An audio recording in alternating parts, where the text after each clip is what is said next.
Bien, il est 14 heures. Je vous propose de commencer. Bonjour à toutes et à tous. Bienvenue à cet atelier sur la mobilité européenne, atelier qui a lieu dans le cadre d'un colloque qui s'appelle Discover Our Europe, qui a commencé à mercredi et qui s'achève aujourd'hui. Discover Our Europe, c'est également un projet qui rassemble 8 partenaires de 7 pays européens. 8 partenaires qui sont animés par la même ambition, celle de dépasser un petit peu les idées reçues qu'on peut avoir sur l'Europe en offrant l'opportunité aux citoyens européens d'acquérir de nouvelles connaissances sur l'Union européenne. Donc voilà, nous avons organisé un premier colloque à Piatra Neamt en Roumanie au mois de mars. Nous avons celui-ci aujourd'hui en France. Le prochain aura lieu au mois de juin en Hongrie et ensuite dans les autres pays du consortium. Pour vous rappeler juste rapidement le nom des membres du consortium, nous avons la Foundation of Knowledge de Hongrie, l'association CICIA de Roumanie, DRP-DNM, une association de Slovénie.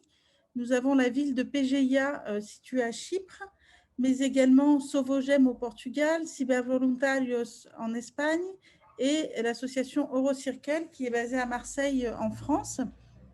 Voilà. Donc aujourd'hui, nous allons parler mobilité. Dans un premier temps, Gauthier Palomo, chargé de mission Europe au CBE Sud-Bureau, ainsi qu'Oyana Marius vont vous parler du programme Erasmus. Et par la suite, Stéphanie Fauvarc ainsi que 2 volontaires européens d'Eurocircle aborderont le corps européen de solidarité. Voilà, je vous remercie pour votre attention et je laisse la parole à Gauthier.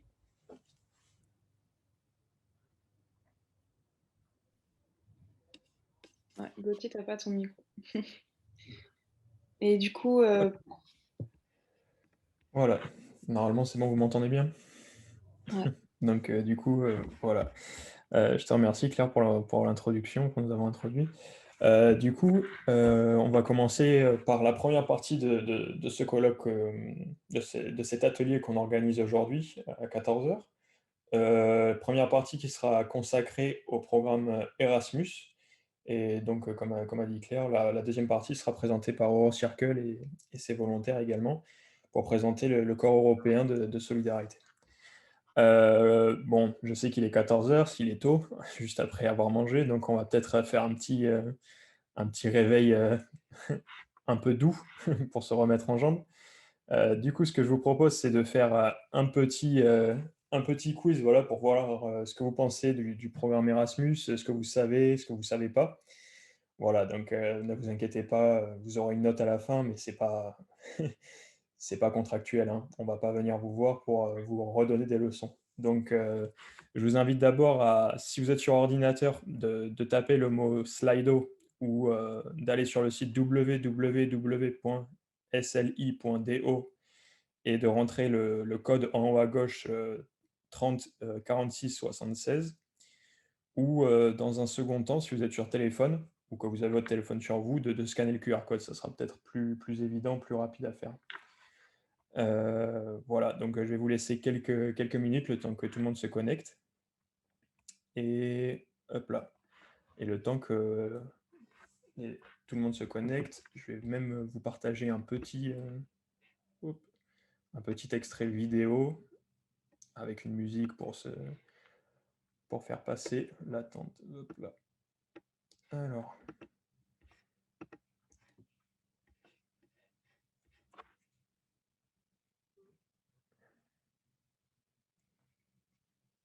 Alors, je suis désolé pour nos partenaires et les participants étrangers, c'est une vidéo en français, mais bon, vous avez quand même l'image qui sera, qui sera vous égayer.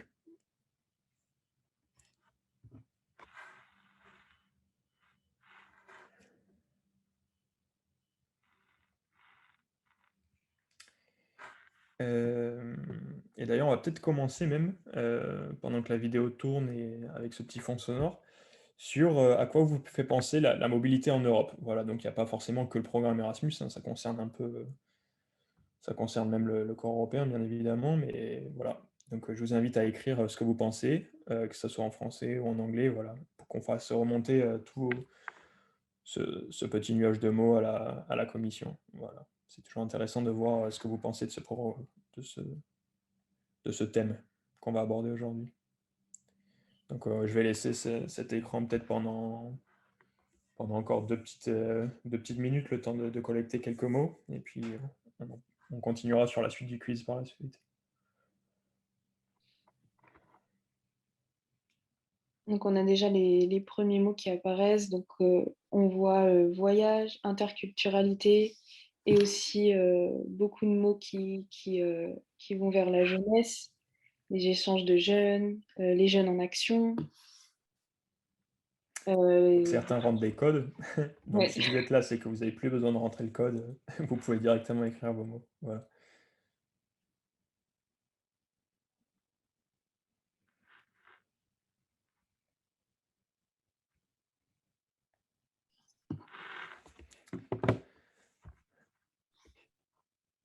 Alors, liberté, voyage, oui, c'est tout le champ tout le champ des possibles de la mobilité, d'Erasmus, du corps européen. C'est vrai que c'est volontaire. On a aussi fun et soirée qui sont aussi deux volets intéressants des voyageurs. Bien sûr, c'est une grosse partie du côté Erasmus. Hop.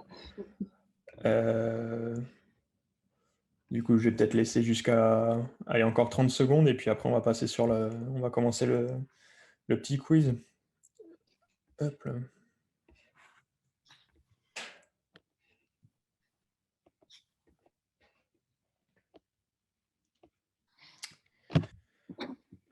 Allez, on va passer sur la première partie du quiz. Alors, pour répondre au quiz, c'est très simple. Vous aurez plusieurs réponses possibles à chaque fois. Et vous aurez 10 secondes pour répondre. Donc, il va falloir... on recommence à se réveiller vraiment. Donc, vous pouvez rentrer votre nom, voilà, dans l'onglet. Voilà, je viens de le faire. Et je vous invite à tous mettre votre pseudo. Hop, je vais arrêter de partager l'autre moitié de l'écran.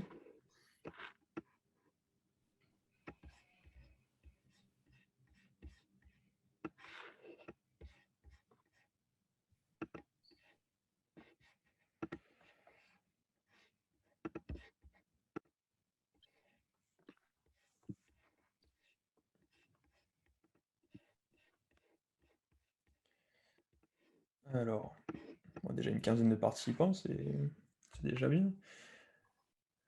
Impeccable. On va peut-être attendre encore une petite 20 petites secondes et on va commencer. Alors, comme je vous ai dit, on a 10 secondes pour répondre à chaque question. Elles seront disponibles en français et en anglais avec, pareil, les réponses qui seront attribuées, qui seront présentées dans les deux langues.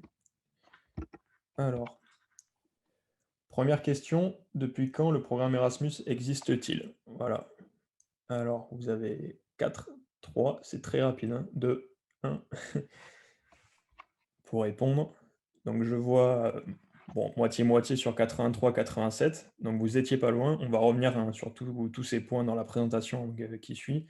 Mais pour juste vous donner le résultat, c'est 87. Alors, deuxième question. Combien de personnes sont parties en mobilité Erasmus depuis 87?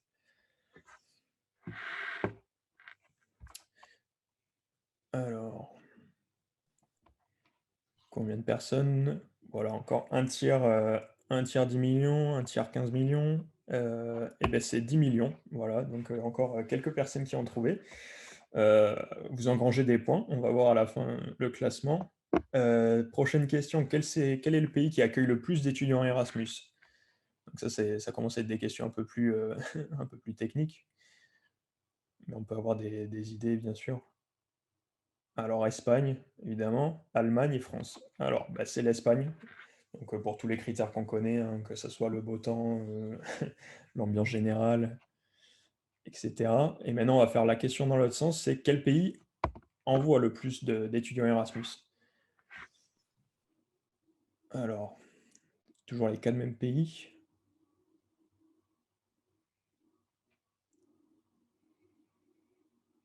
Allemagne, Italie, Espagne, France. Eh bien là, vous êtes beaucoup à vous être trompé. C'était la France, finalement, donc un quart des participants ont trouvé. Donc voilà, qui est un des précurseurs aussi du programme, mais c'est vrai que l'Allemagne ne suit pas très très loin derrière. Qui c'est qui peut participer au programme Erasmus? Donc là, vous pouvez répondre à plusieurs, vous pouvez utiliser plusieurs réponses.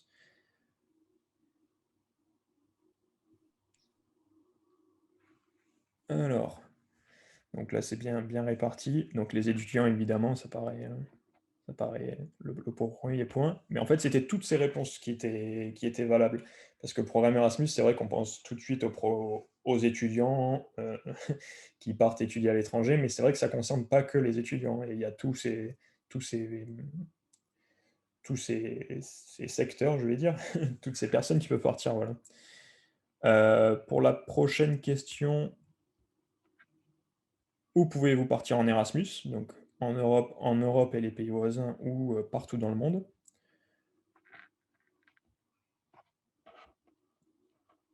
Tac, donc en Europe et les pays voisins, un quart pour partout dans le monde. Eh bien, c'est partout dans le monde en fait, parce que il y a beaucoup de pays partenaires, donc il y a des pays signataires au programme, donc ça c'est toute l'Europe qui est concernée, mais il y a aussi des pays partenaires, et il y en a plus de 180 dans le monde. Alors, pour cette question, on aura besoin d'écouter un petit audio, donc tendez bien l'oreille. Hop là. On n'entend pas le son, Gauthier. Ah, Et je pense alors, que le son de ton écran n'est pas partagé.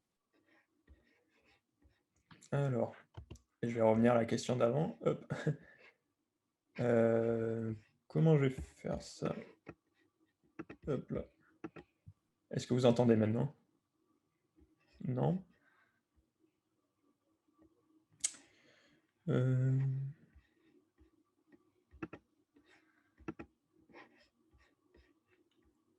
Bon, alors on va peut-être passer sur cette question, c'est dommage, c'était un petit problème audio.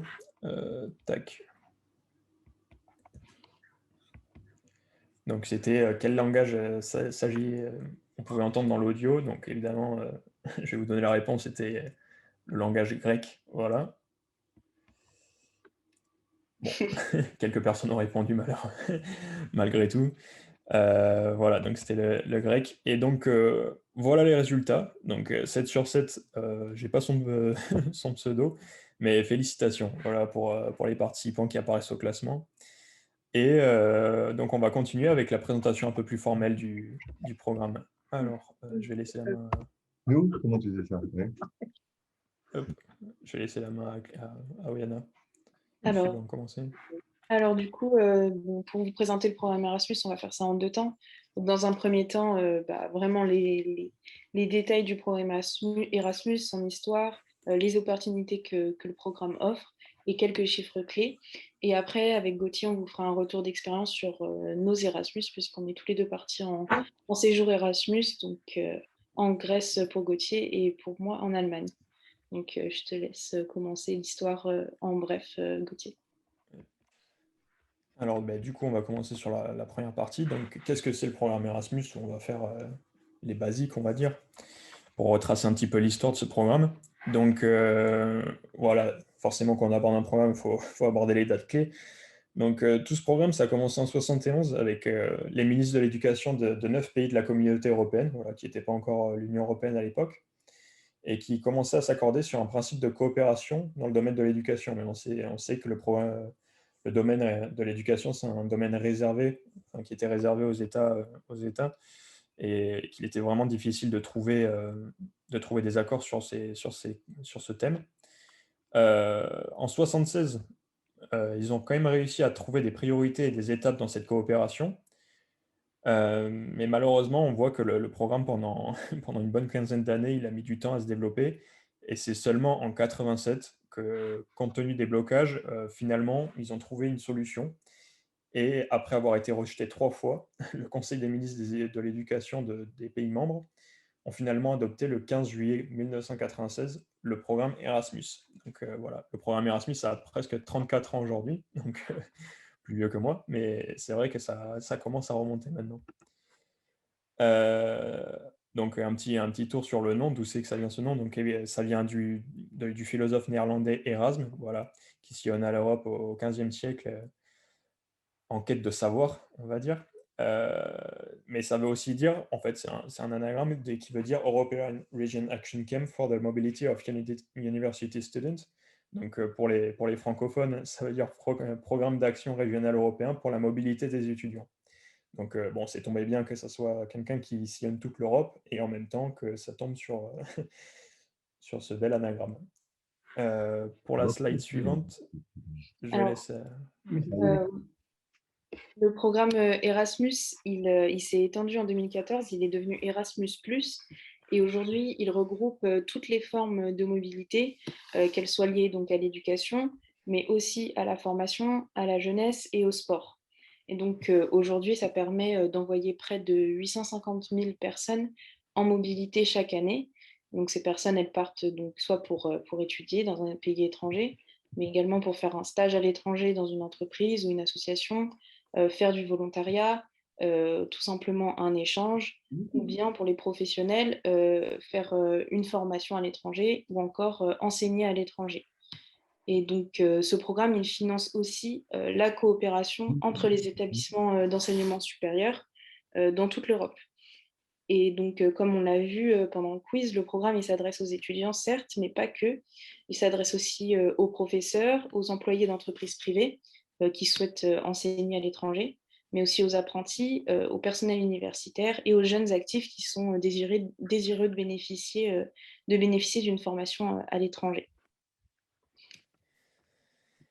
Donc pareil, dans le quiz, on avait vu, il y avait la question de s'il y avait que les pays membres de l'Union européenne qui participaient. Donc non, il y a les 27, il y a les 27 pays membres de l'Union européenne, évidemment, mais il y a aussi donc, les pays voisins tels que l'Islande, la République de Macédoine, la Norvège, Turquie. Mais il y a aussi 180 pays qui sont partenaires à travers le monde. On peut voir sur la carte à ce petit endroit, donc comme vous connaissez l'actualité, que le Royaume-Uni n'en fait plus partie depuis le 1er janvier de cette année. Le programme, il permet d'offrir plusieurs opportunités pour les jeunes, mais pas que, du coup, comme on l'a vu.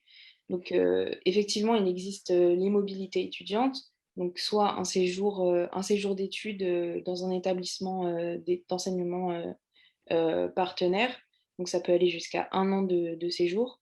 Les étudiants peuvent également faire des stages en entreprise qui peuvent aller jusqu'à 1 an également. Il y a aussi des opportunités dans le secteur de la jeunesse, donc, par exemple des échanges de jeunes.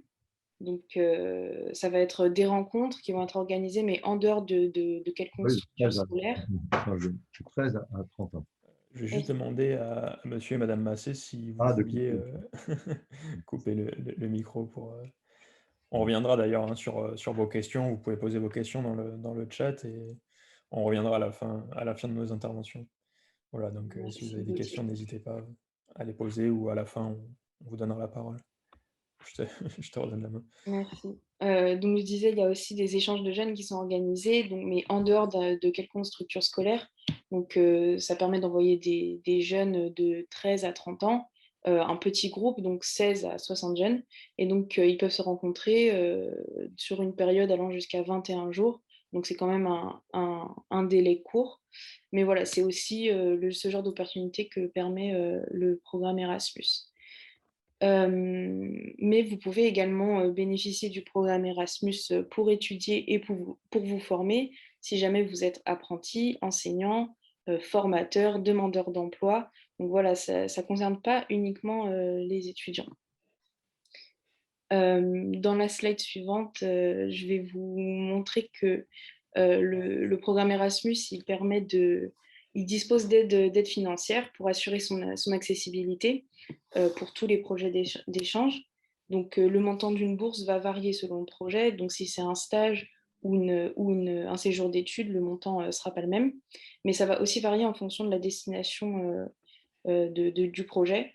Donc, si la destination se trouve dans un pays où la vie est plus chère, comme l'Autriche, la Finlande, le Danemark, la Norvège, la Suède ou le Liechtenstein, l'Irlande ou l'Italie, donc ça, ce sont les pays où la vie est plus chère, la bourse sera plus conséquente que si la destination se trouve dans un autre pays de l'Union européenne ou la Turquie ou la Macédoine. Donc, ces bourses, elles peuvent aller de 200 € à parfois jusqu'à 450 € dans le cadre d'un stage au Liechtenstein, par exemple. Voilà, à savoir que moi, dans le cadre de mes études, par exemple, j'étais dans la première tranche, il me semble. Dans la, dans la tranche, non, pardon, dans la tranche 150-250, voilà, sachant que j'étais en Grèce, je sais pas pour toi, Oriana. Ouais, moi, c'était pareil, c'était 150-250. Voilà, ok. Du coup, au niveau du contexte sanitaire, vous savez très bien que le programme Erasmus a empathie de ce contexte pendant l'année 2020, même cette année 2021, bien sûr. Et pour tenir compte de ce contexte, le programme Erasmus, voilà, il s'est adapté. Il s'est adapté en mettant en place des mobilités hybrides dès 2020.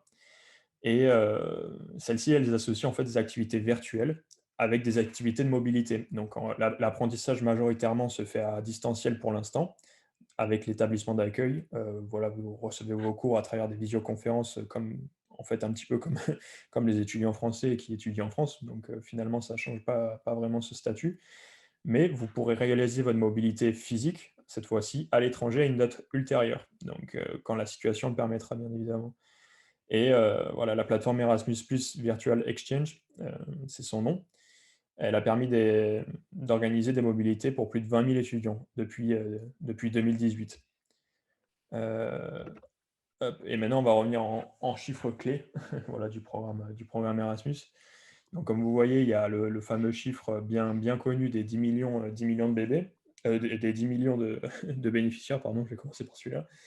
Donc voilà, depuis le début du programme, comme vous avez vu dans le quiz, il y a 10 millions de personnes qui ont pu participer au programme Erasmus.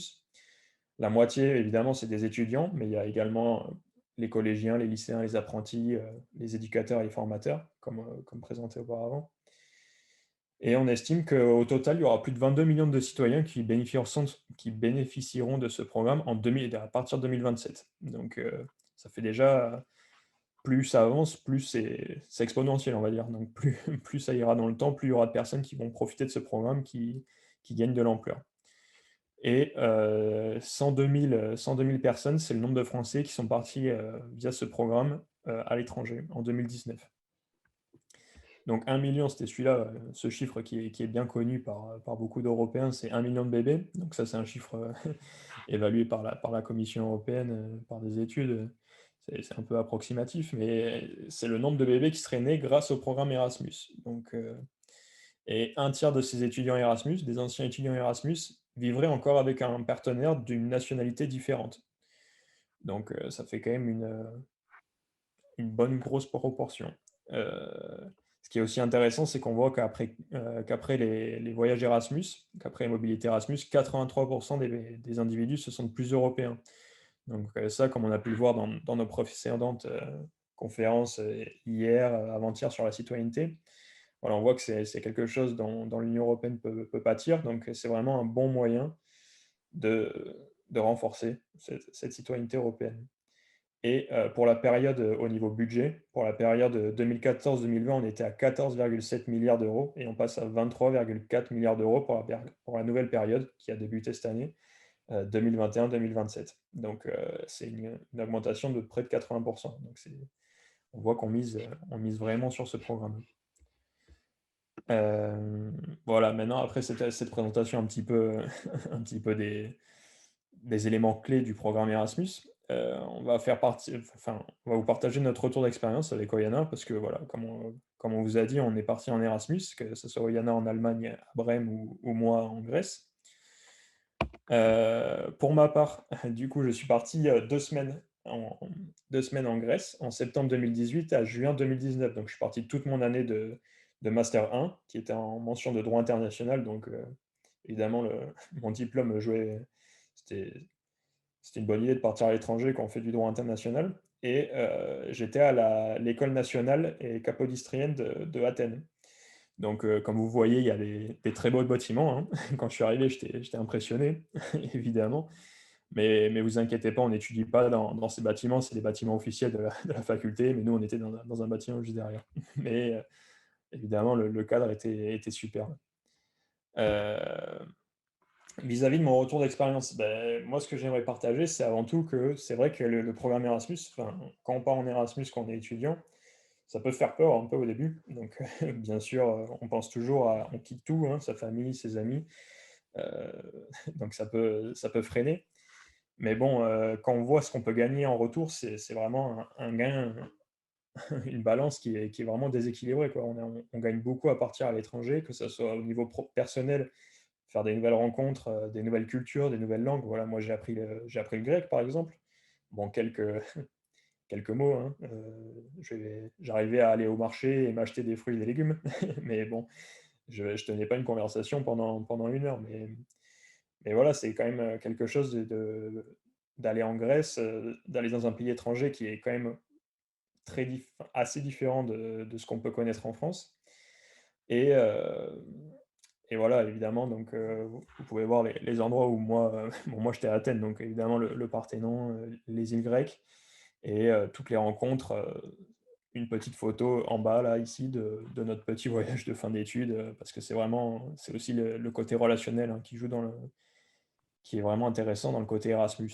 En plus de ça, sur votre, j'allais dire sur votre CV, mais au niveau de l'expérience, c'est vraiment très intéressant parce que moi, en plus, j'étais en droit international, donc partir à l'étranger, ça faisait totalement sens.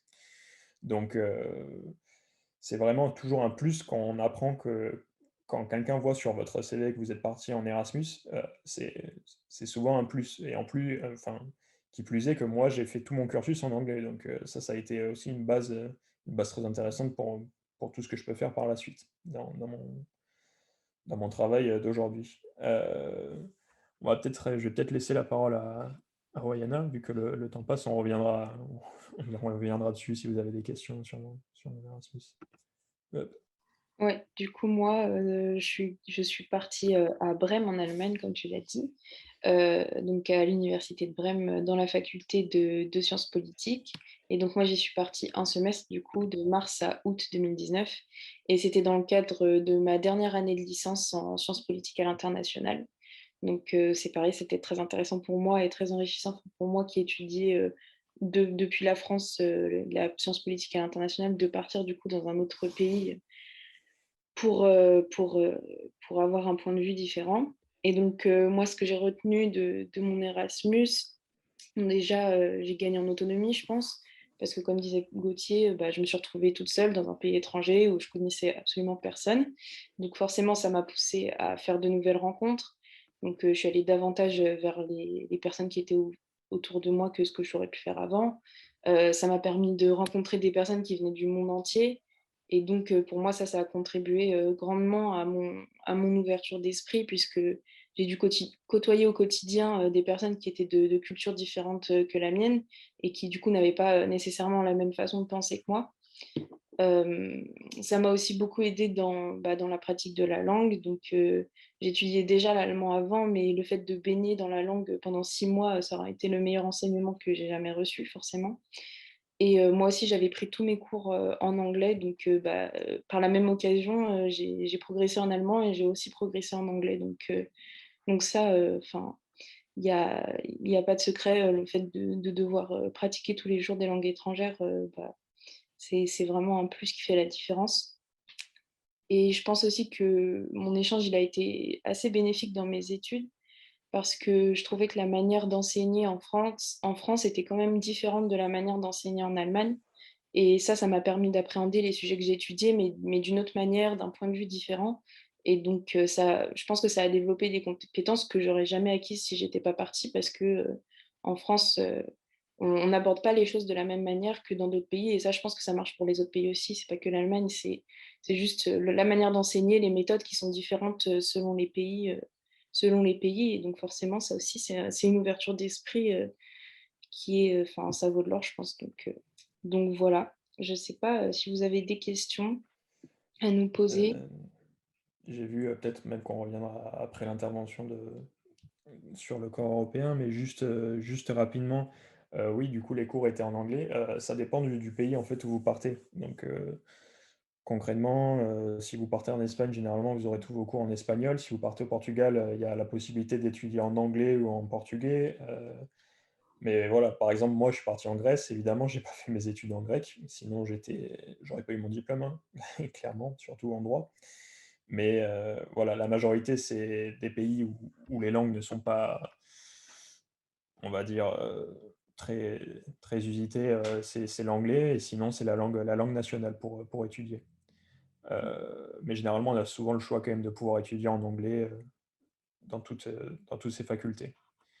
Et maintenant, je vais peut-être donc, réintroduire Eurocircle et Stéphanie Fauvard pour nous parler du corps européen. Hop, je vais arrêter de partager mon écran et je te laisse la place, Stéphanie. Bonjour à tous. Alors, après Erasmus, on va parler d'un autre programme, donc qui est le Corps européen de solidarité. C'est également donc un programme européen, mais donc focalisé dans un autre domaine. Et pour commencer, en fait, on va faire un petit caout. Donc, ça ressemble à Slido, mais il y a la rapidité qui joue en plus, je pense. Alors, je vais partager mon écran. Je vais vous demander d'aller sur le site donc kahoot.it qui est noté tout en haut et de rentrer le code qui s'affiche, donc 918 86 58. Donc vous allez voir des questions, il y aura à chaque fois 4 propositions et donc il faudra choisir les propositions qui correspondent voilà, aux réponses auxquelles vous pensez. Et oui, pour expliquer un peu le déroulé, donc on va introduire le programme avec ce jeu et ensuite on aura le témoignage en fait, d'une jeune volontaire allemande donc, qui fait son volontariat chez nous à Marseille et qui fera son témoignage en anglais. Et ensuite, on parlera d'un autre volet du Corps européen de solidarité avec Amel qui témoignera de son côté de son expérience.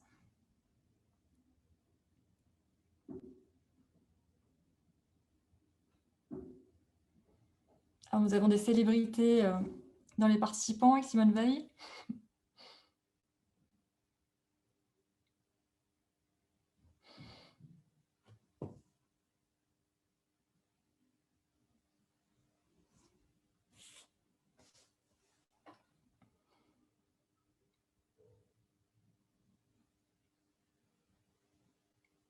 Alors, c'est un programme qui est un peu moins connu qu'Erasmus+. Donc, on va voir si vous le connaissez bien ou pas.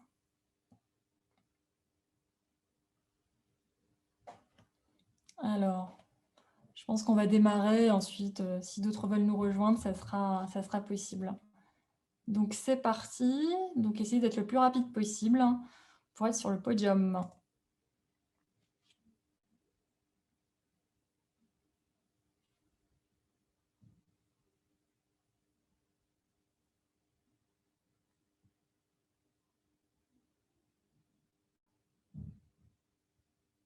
Alors, qu'est-ce que le Corps européen de solidarité? Donc, European Solidarity Corps en anglais.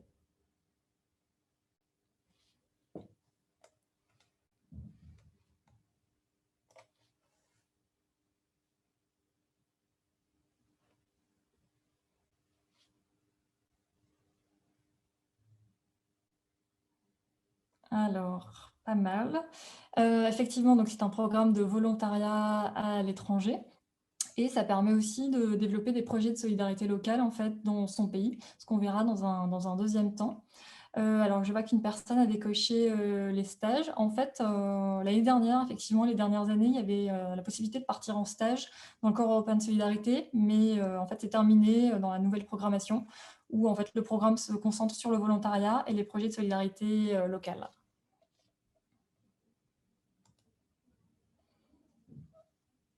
Alors, petit yeux smiley en tête, bravo. Alors voilà, c'est quelques lignes sur le programme. Donc c'est quelque chose qui est né donc en 2016, qui est assez récent. Et donc l'idée, c'est de donner l'opportunité aux jeunes de pouvoir s'engager en fait à l'étranger.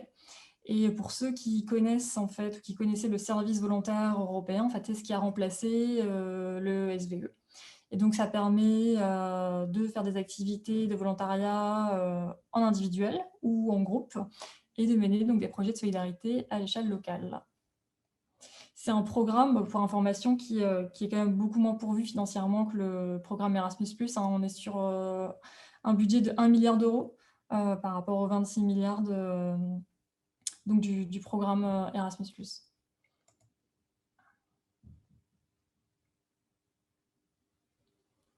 Alors, dans quel domaine peut-on faire un projet de CES ?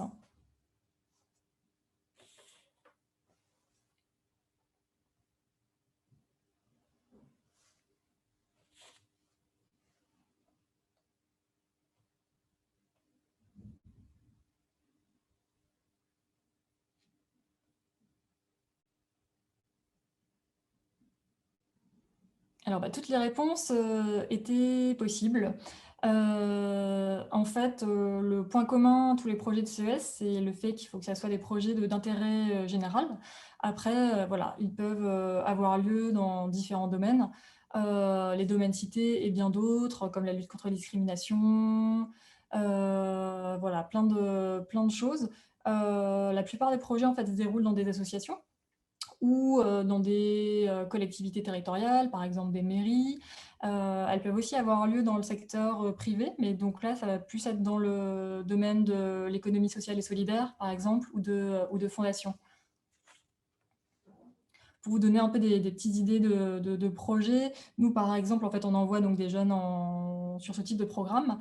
Et cet été, on a des départs, par exemple, en Bulgarie, où les jeunes vont faire leur projet dans un centre d'équithérapie avec des personnes en situation de handicap. On a aussi un autre projet en Croatie, à Split, où là, ça va être de l'aide auprès des toxicomanes. Et on a un projet en Grèce, où là, ça va être dans une organisation jeunesse et faire de l'animation en fait avec des jeunes essentiellement du quartier. Donc ça peut être très, très varié. Toujours la même personne qui est en tête. Hein. Voilà, donc là, ça vous rappelle un peu les domaines. Pour le volontariat en groupe, en fait, on est sur des groupes de 5 à 40 jeunes. Et voilà, il est possible de faire d'abord un volontariat de groupe, puis ensuite un volontariat individuel. Le volontariat de groupe, c'est pas mal pour des jeunes qui sont jamais partis à l'étranger, par exemple pour une première expérience de mobilité. Ça va être plus facile en fait pour eux de partir sur ce type de programme. Voilà.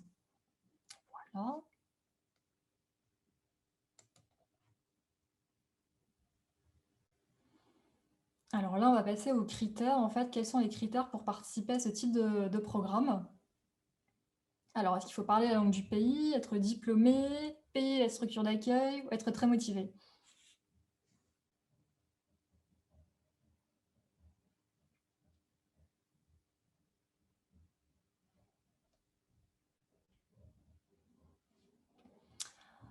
Quelques erreurs. Donc, il n'y a aucune condition, en fait, à part le critère d'âge. Il faut avoir entre 18 et 30 ans, mais sinon, il n'y a pas de condition de diplôme ou de qualification. Donc, ça, c'est vraiment intéressant parce que c'est un des programmes de volontariat les plus ouverts, en fait, notamment à des jeunes voilà, qui ne parlent pas de langue étrangère ou qui n'ont pas forcément fait beaucoup d'études. Donc, c'est ça qui est très intéressant avec ce programme. Alors... Ah, Simone Veil est passée en tête. Donc ça, c'est un petit rappel des critères. Et oui, donc il y a le critère de l'âge, puis le fait voilà, de résider dans un pays participant au programme.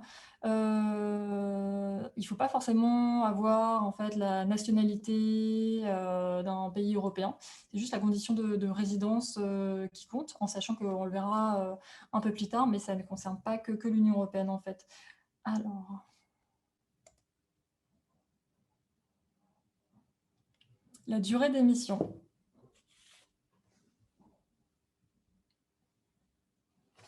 Donc de 3 à 6 mois, 12 mois, toute la vie, de 2 semaines à 12 mois.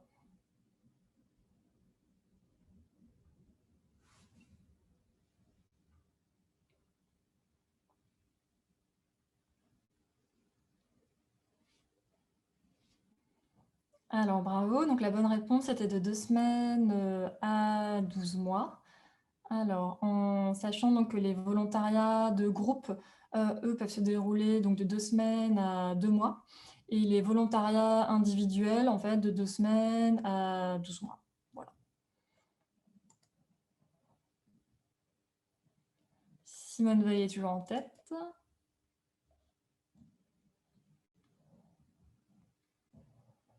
Donc, dans quel pays peut-on faire un projet avec le CES? Alors, dans l'un des 27 pays de l'UE, dans l'espace, dans l'Union européenne et dans des pays voisins, ou partout dans le monde?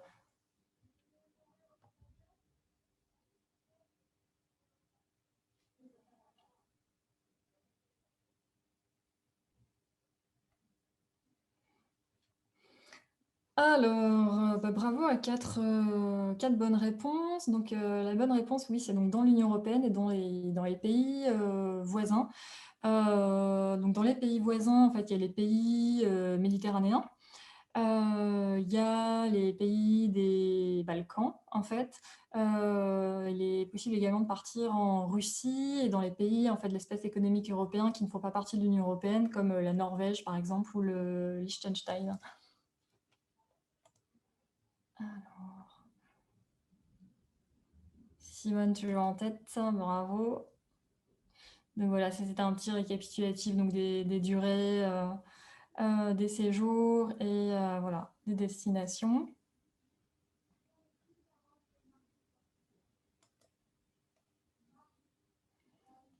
Et on va passer alors à la dernière question. Donc, que finance le Corps européen de solidarité? Donc, une indemnité nourriture, l'hébergement, les transports internationaux, l'assurance santé.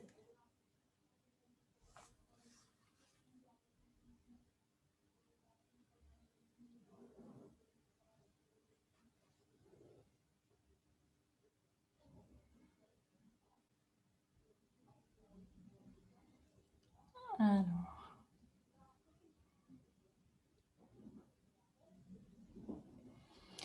Et toutes les réponses étaient bonnes. En fait, c'est un programme donc, qui est assez bien financé, donc où les transports internationaux sont financés. En fait, vous avez un forfait suivant la distance en fait, entre le pays d'origine et le pays d'accueil, en sachant que là, la nouveauté aussi du programme, c'est qu'il y a un forfait vert, c'est-à-dire que vous avez une somme en plus si vous privilégiez un mode de transport vert. Ensuite, les volontaires en fait, sont logés dans leur pays d'accueil, donc ça, c'est la structure d'accueil qui s'occupe de leur trouver un hébergement. Ils ont donc une indemnité nourriture, une indemnité d'argent de poche, et ils ont une couverture sociale. Voilà. Donc ça, c'est un petit récapitulatif. En sachant, donc voilà, il y a des financements, mais il y a aussi surtout un soutien. Donc, c'est-à-dire que les jeunes bénéficient en fait d'un soutien dans leur structure d'envoi, dans leur pays d'origine, donc une structure qui va les aider à trouver un projet, qui va les aider pendant leur projet et au retour. Et sur place, en fait, dans leur structure d'accueil, en fait, ils bénéficient d'un tutorat. Il y a également en fait, des formations qui sont mises en place. Donc, il y a une formation à l'arrivée des volontaires dans le pays d'accueil, il y a une formation à mi-parcours. Il y a également des cours de langue en fait, qui sont mis en place, notamment à travers un outil en ligne. Il y a aussi un focus en fait, sur l'apprentissage des compétences en fait, tout au long du volontariat, avec la reconnaissance de ces compétences à travers un outil en fait, qui s'appelle le Youth Pass. Alors, on va voir le classement final. Suspense. Ah oui, je voulais une petite slide avant le classement final sur comment trouver un projet et candidater. En fait, donc, il y a une base de données donc, qui est mise en place par l'UE où tous les projets d'accueil sont recensés. Donc, il suffit de s'inscrire en fait, sur la plateforme voilà, de postuler. Un deuxième moyen pour trouver un projet, c'est de se rapprocher en fait, d'une structure qui travaille en fait, sur cette thématique et qui pourra accompagner les jeunes dans leur projet, voilà, comme Eurocircle ou comme d'autres structures en France ou partout en Europe qui travaillent sur le sujet. En fait, le rôle des structures est d'autant plus important pour les jeunes qui ne connaissent pas le programme, qui ne parlent pas forcément anglais, puisque sur la plateforme, en fait, tout est en anglais. Donc, il y a besoin d'un soutien voilà, pour une partie du public qui ne va pas pouvoir voilà, trouver son projet seul. Alors, le podium. En troisième position, Ali, félicitations. En deuxième position, les petits yeux qui bougent, le petit smiley. Et en première position, Simone Veil, bravo. Alors, on a fini le petit chaos, donc n'hésitez pas si vous avez des questions. Et je vais passer la parole à Lily qui va rendre tout ça peut-être plus concret en nous partageant son expérience du moment, nous expliquant un peu ses motivations, pourquoi elle est arrivée ici et ce qu'elle fait, et ce que le volontariat lui apporte. Lily, si tu veux bien, tu peux prendre la parole pour nous raconter un peu ton projet. Yes, of course. First of all, I'm super sorry my camera's not working today and I don't know why, but I hope everyone can hear me, so at least I can talk. Okay, perfect. So my name is Lily. I'm 20 years old and originally I'm from Germany. I lived in Dresden. And at the moment I'm doing a European Solidarity Corps here in Marseille at Eurocircle. And it's for 10 months, so I stay in Marseille for 10 months in total. I arrived in September and I will leave in July. So it's not that long anymore and I'm really sad about it. But I decided to do a European Solidarity Corps because for me, honestly, it was always clear that I want to go abroad, that I want to experience living in a different country. And so I was just thinking about what I want to do. And I always considered au pair and work and travel. But then with the COVID situation, it got really difficult. And so I came through a friend who did a European Solidarity Corps to the platform. And I wrote, I made my profile. And in the end, I ended up in Marseille, which I'm really happy about. And also, it was really important for me to learn a different language because with French, for example, I didn't really speak French when I arrived in France. So that's one of the big advantages of the European Solidarity Corps as well, because you don't really have to speak the language and you are allowed to come to an association or to a place where you work, where you can experience and learn without really bringing a lot of experience or a university degree or anything else with you. You're just there to learn. And it's a really unique opportunity for everyone. And at Eurocircle, I work together with Steph and Flo in the SIAD, so in the Europe Direct department. And there we do a lot of different programs and projects. And as a volunteer, I also have the opportunity to do many different things. Like, for example, if I am interested in something different, I can also work with other people together. For example, I did a lot of tandems with people from Marseille who go to Germany. So we kind of exchanged with the languages. I tried to speak French with them and they spoke German to me. Or we have a project called Café Calong that's with a lot of other volunteers from Marseille. And we organize evenings where we all come together, also with people from Marseille who are interested, and we speak different languages. So we have normally different tables in a restaurant, but at the moment it's online, of course. So we organize this. Then we have another project that's called Mate Project. And there we also work with other volunteers and we are quite free what we want to do. And for example, we decided to do an online campaign and also, for example, some TikTok videos. So it's really free what we want to do. And so our work is really as we want it to be, and we can learn many different things. Also, for me, I'm really happy that I ended up with the European Solidarity Corps because it's the first time I live in a different country. In Germany, I finished my school and I always lived in Dresden with my family.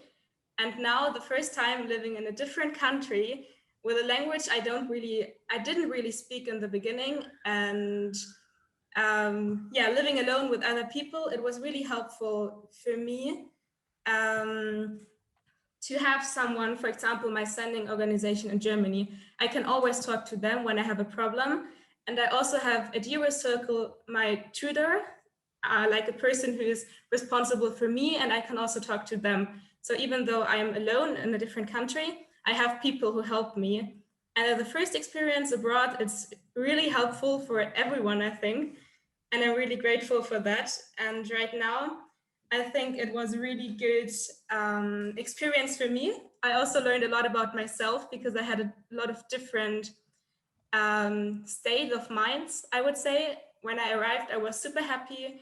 Then I had a time where it was really difficult for me. And now, again, I kind of feel like I really live my life here and I enjoy everything.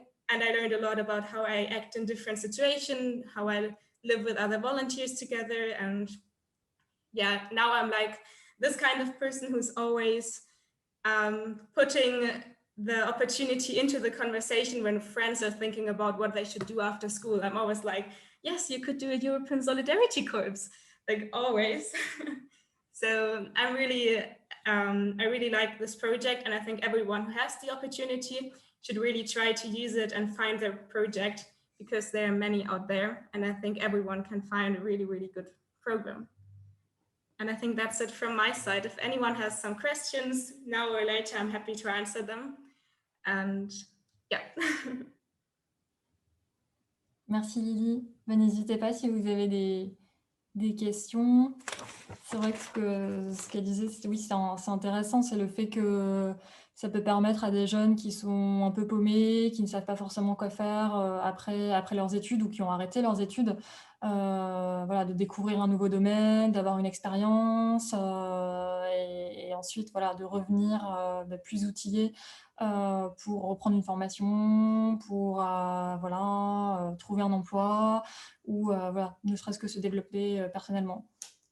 Yes, I can also say to this, for example, during my time here, I had a lot of interviews for university because I want to do my studies dual, which means that I need a company. And in all the interviews, it was always a big plus that I'm doing this. They were all really impressed. So it's also good for your CV and for the professional life, as Steph said. Et bon, et là, vous l'entendez en anglais, mais c'est aussi impressionnant parce que quand Lily est arrivée en France, elle parlait pratiquement pas français. Et voilà, là, elle est capable de témoigner en français. Là, elle a fait en anglais parce qu'il y avait beaucoup de partenaires étrangers. Donc, on s'est dit que ça serait sympathique qu'elle témoigne en anglais. Mais voilà, elle sait aussi maintenant très bien le faire en français. Alors... Et comme il y a des organisations qui sont présentes, je voulais juste rajouter une information sur le programme. En fait, à partir de cette année, donc pour la nouvelle programmation, il y a le volontariat d'aide humanitaire, donc le EU Aid Volunteers, donc qui était consacré à des missions humanitaires, qui va faire partie en fait du corps européen de solidarité. Donc il y aura également des missions humanitaires maintenant dans le CES, ce qui n'était pas le cas avant en fait. Alors, s'il n'y a pas de questions, en fait, moi, j'aurais voulu vous parler d'un autre aspect en fait, du corps européen de solidarité qui est peut-être moins connu. Donc, c'est le volet projet de solidarité locale. Donc là, on n'est pas dans la mobilité, mais bon, avec le contexte sanitaire actuel, on s'est dit que c'était aussi intéressant de parler de projets qui pouvaient se faire à l'échelle locale. Donc, je vais vous passer un petit PowerPoint sur le sujet pour en savoir plus sur la question. Et ensuite, donc, Amel, qui a participé à ce type de projet, pourra vous parler de son expérience.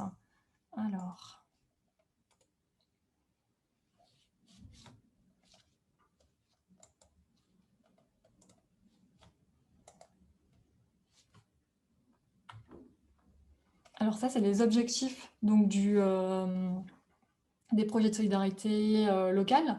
Donc, favoriser l'engagement, l'esprit d'entreprendre des jeunes. En fait, ce qui est vraiment important, c'est que l'idée en fait, du projet doit venir des jeunes. Il ne faut pas que ça soit l'idée d'une structure, mais vraiment que les jeunes soient à l'origine du projet.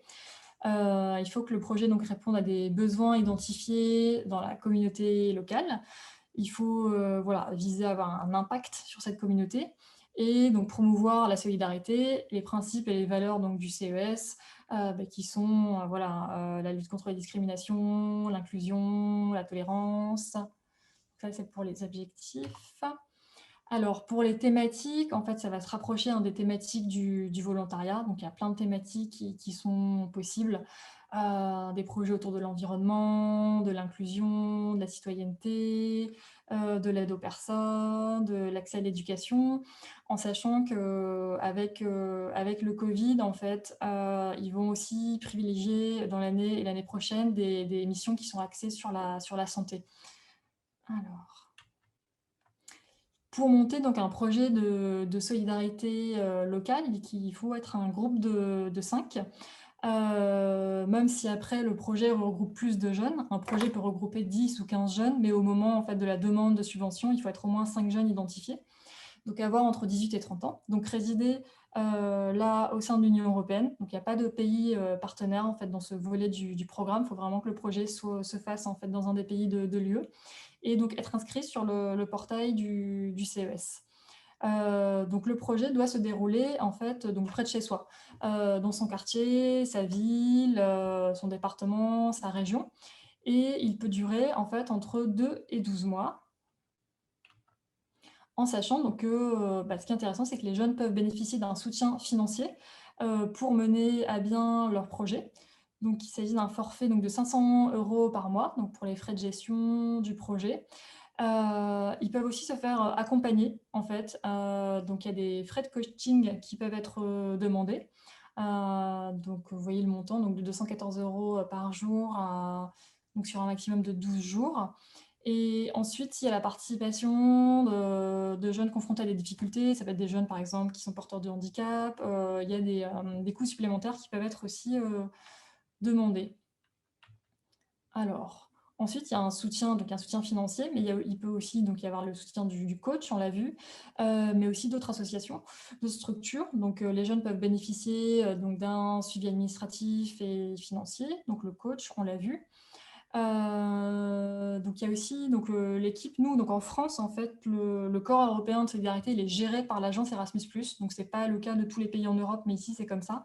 Mais en France, alors je ne sais pas comment ça se passe dans les autres pays, mais en tout cas, en France, l'agence peut aussi en fait, aider les jeunes à monter leur projet. Voilà, et il y a 2 moments dans l'année pour postuler. Donc, un qui est bientôt, qui est le 28 mai, et la prochaine date sera le 5 octobre. Voilà. Pour les exemples, je pense que Amel va pouvoir nous parler un peu de son expérience. Amel, tu es là?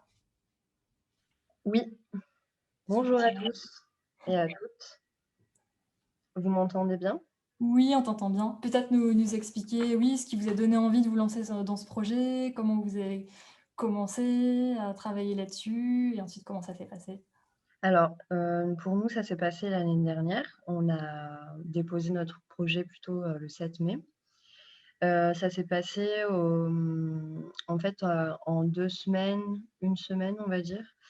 On s'est réunis, on ne se connaissait pas tous pour le coup. J'étais en service civique et la plupart des personnes qui étaient dedans étaient aussi en service civique. C'est dans ce contexte qu'on s'est regroupés. Et en fait, on était en pleine période de coronavirus. C'était surtout la première phase. Donc, on était tous en train d'expérimenter ce qu'on connaît bien aujourd'hui. Et on a décidé de mener un projet en fait, qui ferait sens sur la ville de Marseille. Donc, je vais vous partager peut-être les objectifs du projet. Ce sera peut-être plus simple que de les citer. Pardon. Donc, en fait, on va mener un projet sur donc, 4 mois. sur le papier, mais en fait, on faisait un petit peu avant, un petit peu après. On a reçu la réponse fin août pour déployer le projet sur début septembre. Donc, les objectifs vont être surtout donc, de lutter contre le gaspillage alimentaire, d'échanger, de partager et en fait de créer des moments de cohésion sociale. Et ensuite, de renforcer l'action collective sur Marseille, parce qu'en fait, il existe déjà d'autres structures, d'autres associations, d'autres collectifs qui sont très actifs sur cette thématique. Et donc, en fait, l'idée, c'est pas de rajouter encore quelque chose, mais plutôt de faire avec. Et la spécialité de notre projet, c'est de faire justement des récup à vélo et en fait de redistribuer aux associations qui elles-mêmes vont cuisiner pour redistribuer. À la base, en fait, notre projet était vraiment basé sur le fait de faire des événements, des disco-soupes. Donc des disco-soupes, c'est récolter, cuisiner avec les gens et manger ensemble, et tout ça en musique. Sauf que ça s'est pas fait du tout. Donc au début, on a travaillé surtout avec un centre social. Jusqu'au moment où en fait on a été reconfiné, donc bref, en octobre. Donc tout ça, tout ce qui était événementiel a été rayé de la carte. Par contre, le point positif, c'est qu'on a pu faire quand même des récoltes jusqu'à atteindre plus de 600 kilos de récolte et du coup de redistribution. On a vraiment agi sur le terrain, notamment avec ce centre social-là, où on a fait des colis alimentaires la veille du confinement, et sur Marseille Centre, avec des maraudes qui étaient là plusieurs fois par semaine. On a aussi, donc, comme le disait Stéphanie, reçu un coaching, ce qui nous a permis en fait d'avoir un regard, par exemple, sur la façon dont on construit nos idées en fait de sensibilisation. Donc, on va avoir, par exemple, ce type de choses. Donc ça a été fait par moi en l'occurrence, mais aussi tous ensemble par les autres personnes qui sont sur le projet au niveau du contenu. Et donc, en fait, on va être soutenu justement par le coaching pour mieux organiser et mieux sensibiliser les gens. Et enfin, je peux vous montrer peut-être une vidéo qui était une de mes premières actions. Ou peut-être même... Alors, attendez. Hop.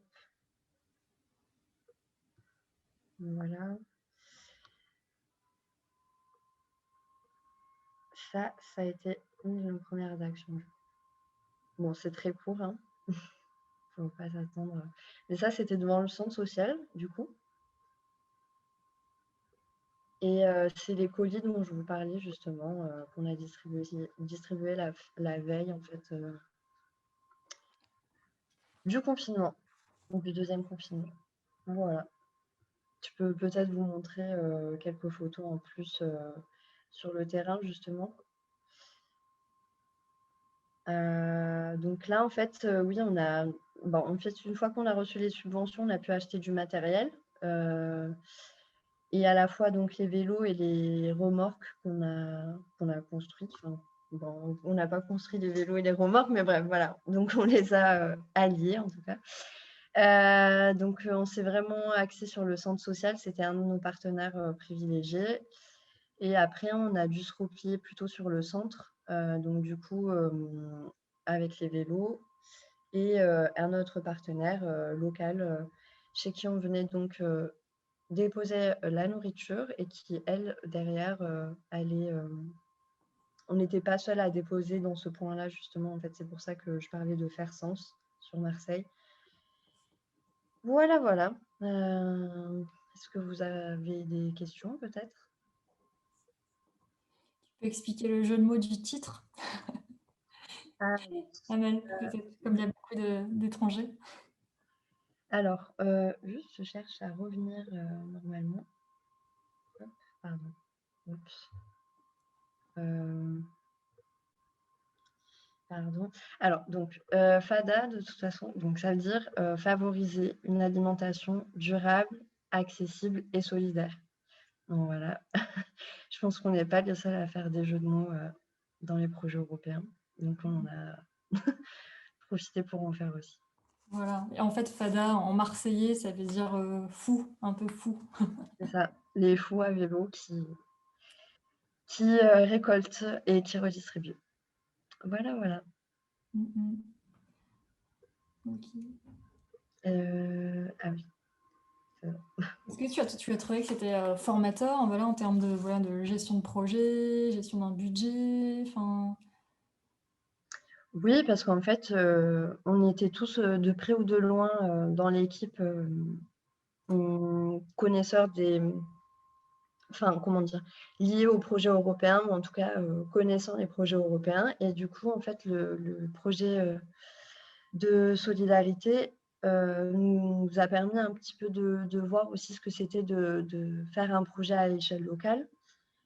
Et en soi, oui, ça a été assez formateur. Je peux parler que pour moi, du coup, au niveau de la communication, par exemple, de créer du contenu visuel, de le diffuser, d'avoir une certaine rigueur. Aussi d'organiser des réunions, d'organiser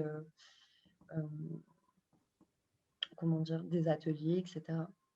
Donc, ça a été assez formateur et ça a permis aussi de voir ce que c'était de mener un projet à échelle locale avec des subventions. Pour nous, par exemple, pour donner un ordre d'idée, on a été subventionné à hauteur de 4 000 €, quelque chose comme ça. Donc, ce qui nous a permis, c'est un projet bénévole, donc c'est ce qui nous a permis en soi de payer nos coachings, de payer notre matériel, de payer tout ce qui est frais de dernière minute, etc. Enfin bon, j'ai plus tout en tête, ça fait 1 mois ou 2 maintenant qu'on essaye aussi de refaire quelque chose avec tout le matériel qu'on a reçu et de se dire comment on peut en faire bénéficier soit d'autres structures, soit nous-mêmes de reprendre le projet ou soit de s'ouvrir et de continuer. Voilà.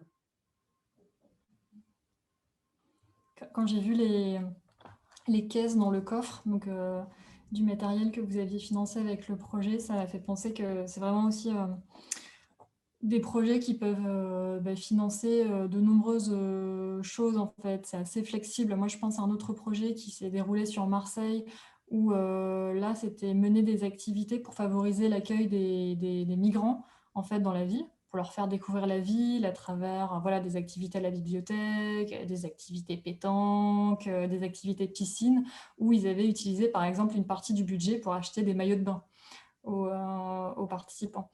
Donc, voilà, on peut vraiment penser à plein de choses à développer avec les financements. Et l'agence, oui, les financeurs sont assez souples là-dessus, à partir du moment où les activités sont menées et servent au public cible.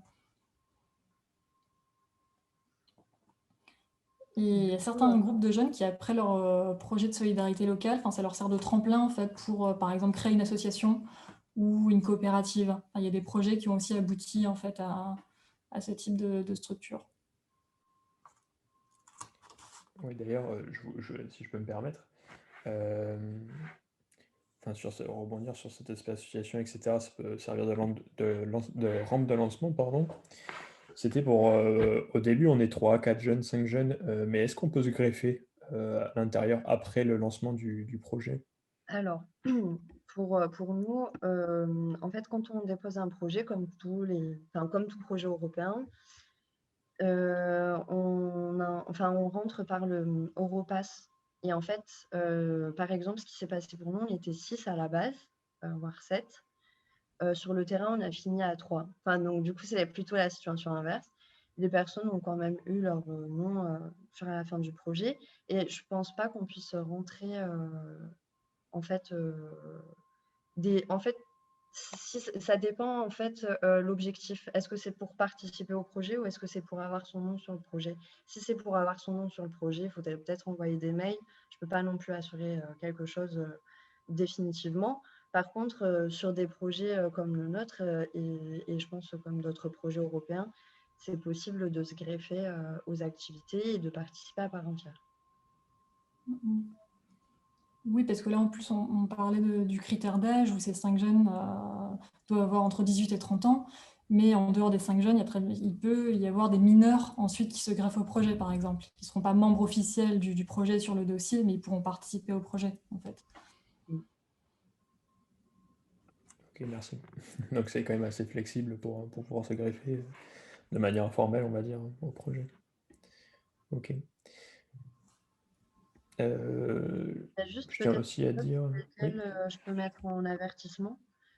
C'est qu'il y a un décalage entre la conception qu'on se fait du temps sur le papier et dans la réalité. Ça, j'apprends pas grand-chose. Mais par expérience, pour nous, même si on avait déjà des points de vue sur, on va dire, tout ce qui est projet européen, on a mis vraiment 1 mois à pouvoir vraiment démarrer notre projet. Et je pense qu'il ne faut pas hésiter, si les personnes veulent mener des projets, à plutôt prendre 1 mois en plus, ne serait-ce que pour tout ce qui est partenariat. Après, ça dépend évidemment des objectifs du projet, mais en fait, tout ça prend du temps. Et nous, on a voulu faire ça sur 4 mois. Ça s'est fait, mais ça a décollé et peut-être prendre un peu plus de temps, tant que c'est possible, c'est mieux. Voilà. C'est vrai qu'après, on peut pas, oui. Là, par contre, la durée est fixée, c'est ça, Amel, on peut pas appeler l'agence et leur dire est-ce qu'on peut prolonger d'1 mois ou... C'est possible en soi, mais par contre, c'est pas, c'est pas du tout favorisé, quoi. Et je pense que c'est des cas exceptionnels. Ouais, donc mieux vaut y réfléchir en amont. C'est ça. Voilà. Bah, merci en tout cas pour ton retour d'expérience. J'espère que ça donnera envie à d'autres jeunes de se lancer dans l'aventure ou à des structures, enfin, d'en parler, voilà, à leur groupe, à leur public. Il n'y a pas de quoi. Merci à vous pour votre écoute.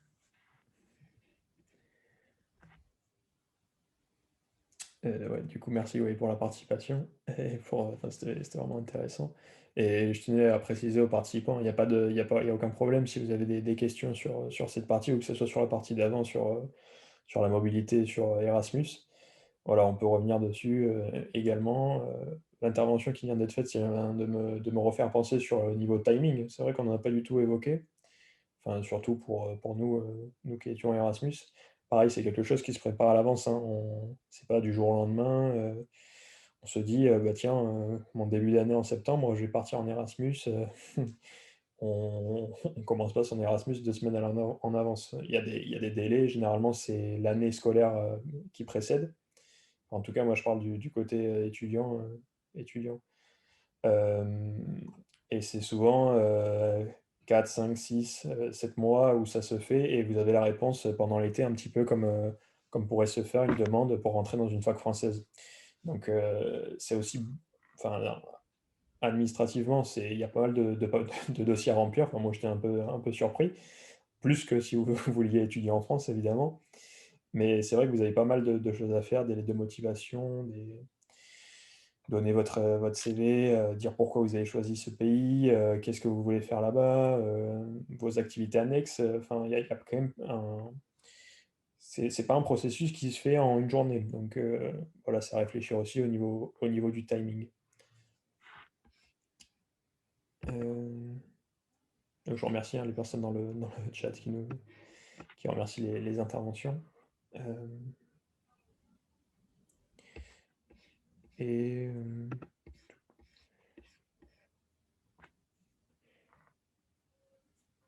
je voulais ajouter quelque chose, mais je viens en lisant les commentaires, je viens de le perdre. Donc, bon, s'il n'y a pas d'autres questions, si quelqu'un veut prendre la parole, voilà, je l'invite à ouvrir son micro. Et sinon, bah, nous allons clôturer cet atelier. Et comme on l'a écrit dans le chat, comme pour toutes les conférences, voilà, si vous voulez recevoir les PowerPoint, il faut juste nous envoyer un mail à l'adresse mail que j'ai écrit dans la chat box. Voilà. Donc, je vous invite à ouvrir votre micro une dernière fois et après, on clôturera cet atelier.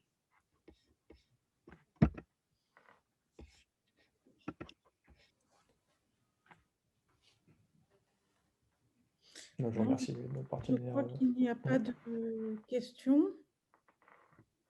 On vous laisse 2 minutes.